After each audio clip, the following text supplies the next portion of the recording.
Merde, je suis stupide, ben, je suis faible. Non, c'est pas ça. Ici, on n'est pas là pour avoir le corps de Kim Kardashian. C'est fréquent de voir des personnes qui ont perdu du poids et qui reprennent. Quand ça arrive, copine, on n'abandonne pas. L'obésité, nous qu'a dit en genre nous, genre moins on qu'a comprendre ni et surtout genre moins on qu'a vivre ni.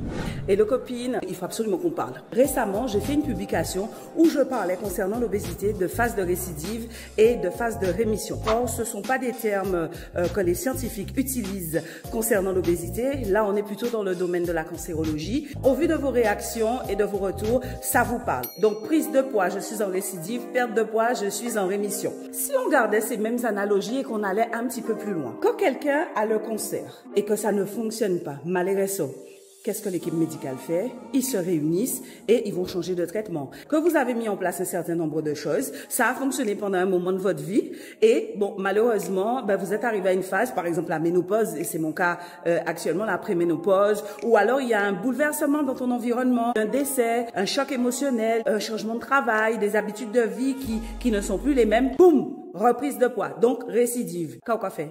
On abandonne?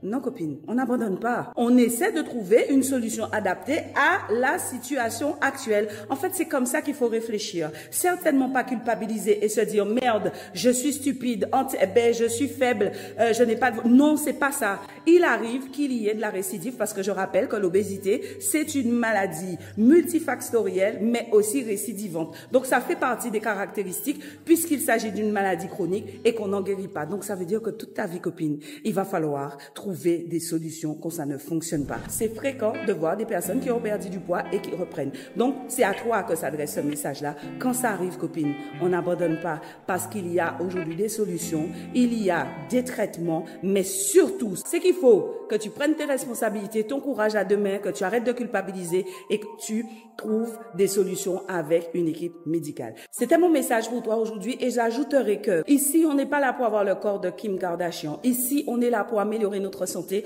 Donc, ça veut dire que n'oubliez pas que même si vous perdez 5% de votre poids, si vous perdez de la graisse, cette graisse qui est nocive pour nous, puisqu'en ce qui concerne l'obésité, je rappelle que c'est pas un problème de poids, c'est d'abord un problème de graisse qui va nuire à notre santé.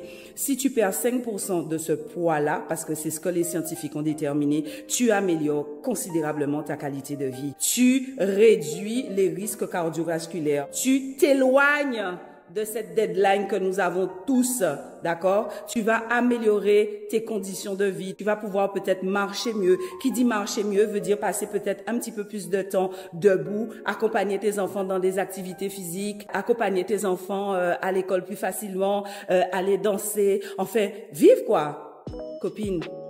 Voilà, la vie, c'est maintenant. Donc, quand on est en phase de récidive, donc c'est-à-dire en phase de reprise de poids, ce n'est pas un échec de toi, ce n'est pas parce que tu es faible, c'est simplement parce que ce qui avait été mis en place à un moment T ne fonctionne plus. Cherchez et nous que trouver ensemble. Voilà, copine. Et moi, bonne pipe, restez docteur. Nous parler. Si ça t'a fait du bien, partage, like, commente. Ça qui est bon pour vous, bon pour qu'on a.